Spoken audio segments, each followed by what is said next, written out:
কিছু বাচ্চা আর তাদের মায়েদের কথা বলি। সব মায়েরা বলবো না, অধিকাংশ মা সন্তান, একটা সন্তান যেহেতু এখন বেশিরভাগ ঘরে একটি করে সন্তান, একটি করে সন্তান, আর তার মধ্যে যদি ছেলে সন্তান হয় কারোর ঘরে, মানে বংশে 3-4টে ছেলে আছে, তাদের মধ্যে কারোর মধ্যে যদি একটি ছেলে হয় আর সবার যদি মেয়ে হয়, তাহলে সেই ছেলের মা মানে চেষ্টা করে ছেলেকে কীভাবে খাইয়ে পরিয়ে বড় করবে এবং তাকে মানে যতটা পারে ততটা খাওয়ানো। তো এরকম এক বাড়িতে 3 ভাই, 3 ভাইয়ের বড় ভাই আর ছোট ভাইয়ের দুঘরে দুটো মেয়ে। এবার আর হচ্ছে যে মেজো ভাইয়ের হচ্ছে একটি মাত্র ছেলে। সে মেজো ভাইয়ের যে ছেলে, সেই ছেলেটি খেতে খুব ভালোবাসে, কারণ ছোটোবেলার থেকে তার মা তাকে এত খাইছে সবার থেকে বড় পিসটা, বড় মাছটা, বড় মাংসটা, বেশি মাংসটা। 1 কিলো মাংস আনলে 500 মাংস ওই ছেলেটাই খেত, আর সবাই মিলে 500 মাংস খেত। এরকম আমি উদাহরণ দিলাম, কারণ অত লোকের মধ্যে তার একসঙ্গে খেলে 1 কিলো মাংস তো হয় না, অনেকটাই মাংস আনতে হয়। সেই রকম আমি উদাহরণ দেওয়ার জন্য আপনাদের বললাম যে 500 মাংস আনলে 500 মাংস ছেলেকে খাওয়াতো, আর 500 মাংস সবাই মিলে খেত। তা এরকম আস্তে আস্তে তারা সেপারেট হয়ে গেছে। যখন সেপারেট হওয়ার পরে কিন্তু খাওয়া লেনদেন ছিল এবং কথাবার্তা মিলমিশ সবই ছিল। তো একদিনকে বড় জেঠিমা রান্নাবান্না করেছে, মানে যেহেতু রান্নাবান্না করে তাদের ওর ছেলেকেও দিত, ওর মেয়েকেও দিত, সেরকম যাদের মেয়েকে যাদের ছেলেকে দিয়েছে বড় জেঠিমা রান্না করে, বড় বউ রান্না করে। তো রান্না করে তারা খেয়েছে, তারা বেশিটাই দিয়েছে, জানে ছেলে খেতে ভালোবাসে, বেশি করেই দিয়েছে। আর একদিনকে করেছে কি যে নিজেরা রান্না করেছে, ছেলের যে মা মেজো কাকি, সে হচ্ছে রান্না করেছে মুরগির মাংস।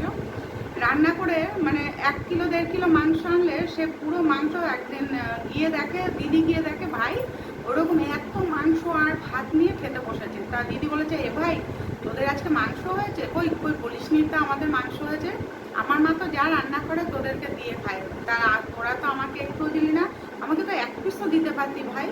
তখন ওর কাকি বলছে, কি করবো বল, তোর ভাই এত ভালোবাসে, যতটা মাংস এনেছি দেখ, আমি আর তোর কাকু 1 পিস খাই আর পুরো তোর ভাই খেয়ে নেয়।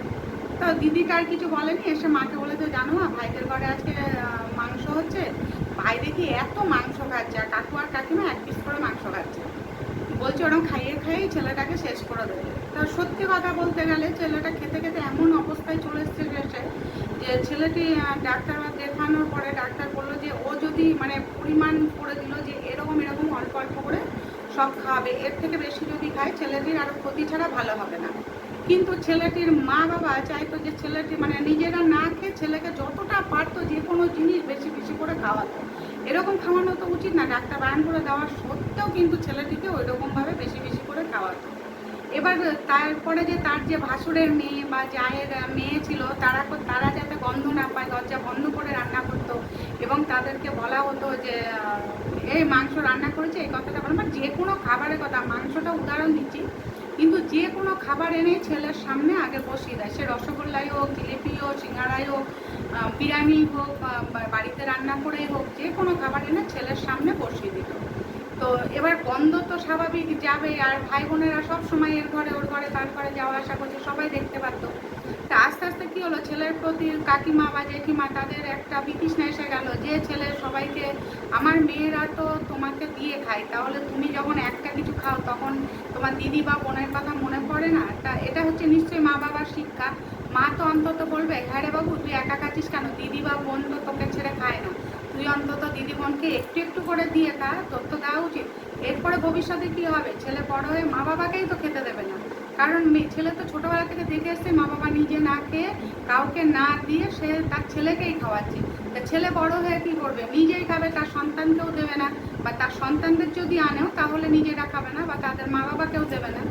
তা এই হচ্ছে এরকম। তাই সন্তানদের নিশ্চয়ই খাওয়াবে, বেশি করে খাওয়াও, নিজেদের থেকে বেশি খাও, কিন্তু পরিমাণ আছে একটা কোনো, যাতে লাস্টে ডাক্তার না বলে যে এরকম খাইও না, যে তোমার ছেলের ক্ষতি হবে। সন্তানের ক্ষতি করে কখনো কোনো মা বাবাকে খাওয়াতে নেই।